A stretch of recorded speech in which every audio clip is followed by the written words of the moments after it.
சிவாஜிக்கு மட்டும்தானா எனக்கில்லையா என கலைஞர் அவர்களிடமே சண்டை போட்ட நடிகர் சிவகுமார் என்ற ஒரு சுவாரஸ்யமான தகவலை பற்றி தான் இந்த பதிவில் நாம் பார்க்க போகிறோம்.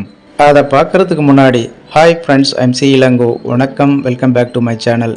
நீங்கள் இன்னும் நம்முடைய சேனலுக்கு சப்ஸ்கிரைப் பண்ணலைன்னா உடனே ஒரு லைக் போட்டு சப்ஸ்கிரைப் பண்ணி சப்போர்ட் பண்ணுங்கள். வாங்க பதிவிற்குள் போகலாம். பின்னாளில் தமிழகத்தை ஆண்ட முதலமைச்சராக மாறினாலும் துவக்கத்தில் ஒரு வசனகர்த்தாவாக சினிமாவில் நுழைந்தவர்தான் கலைஞர் கருணாநிதி அவர்கள். இவரை முதலில் தனது திரைப்படத்திற்கு பரிந்துரை செய்தவர் எம்ஜிஆர் தானாம். எம்ஜிஆர் சினிமாவில் சின்ன சின்ன வேடங்களில் நடித்து கொண்டிருந்த போது கலைஞரின் எழுத்துக்கள் எம்ஜிஆருக்கு தெரிய வந்தது.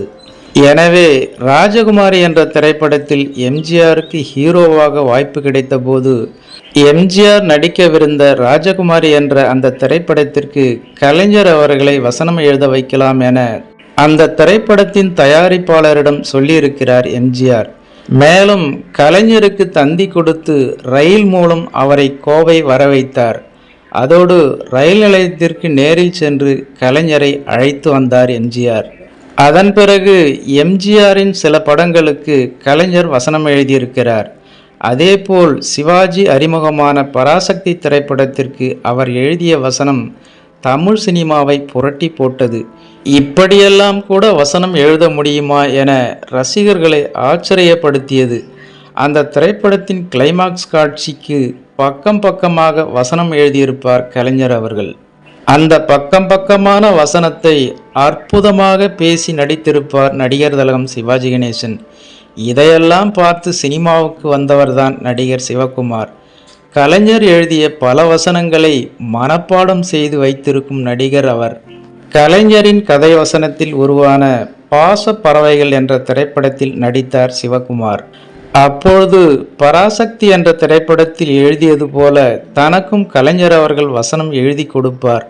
நாமும் சிவாஜி போல பேசி நடிக்க வேண்டும் என்ற ஆர்வத்தில் இருந்திருக்கிறார் நடிகர் சிவகுமார். ஆனால் மிகவும் சின்ன வசனங்களையே எழுதியிருந்தார் கலைஞர் அவர்கள்.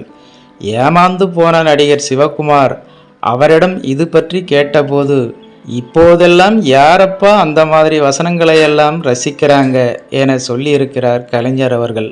பாசப்பறவைகள் என்ற திரைப்படத்தின் வெற்றி விழாவில் பேசிய நடிகர் சிவகுமார் தனது ஆதங்கத்தை சொல்லிவிட்டு, இந்த திரைப்படத்தில் கலைஞர் எனக்கு பெரிய வசனங்களை எழுதி கொடுக்கவில்லை என்றாலும் அவர் பராசக்தி படத்தில் எழுதிய வசனத்தை பேசி காட்டுகிறேன் என சொல்லி சிவாஜி பேசிய வசனங்களை அப்படியே பேசியிருக்கிறார். அவருக்கு பிறகு மைக்கை பிடித்த கலைஞர் சிவகுமாரை விட இன்னும் அதிக வசனங்களை சொல்லி காட்ட, அப்போது குறுக்கிட்ட சிவகுமார், சின்ன பையன் கூட நீங்க போட்டி போடலாமா என கேட்க, அதற்கு கலைஞர் அவர்களோ, சிவாஜிக்கு சொல்லி கொடுத்து இந்த வசனங்கள் எனக்கு மனப்பாடமாகிவிட்டது என சொல்ல, அதற்கு சிவகுமாரோ, அதுக்காக இந்த வயசுல இப்படி ஏங்கட்ட மல்லு கட்டணுமா என சொல்லி செல்லமாக கோபித்து கொண்டு மேடையை விட்டு கீழே இறங்கியிருக்கிறார் நடிகர் சிவகுமார். இந்த ஒரு சுவாரஸ்யமான தகவலை நடிகர் சிவகுமார் அவர்களே தான் எழுதிய புத்தகம் ஒன்றில் குறிப்பிட்டிருக்கிறார் என்பது குறிப்பிடத்தக்கது.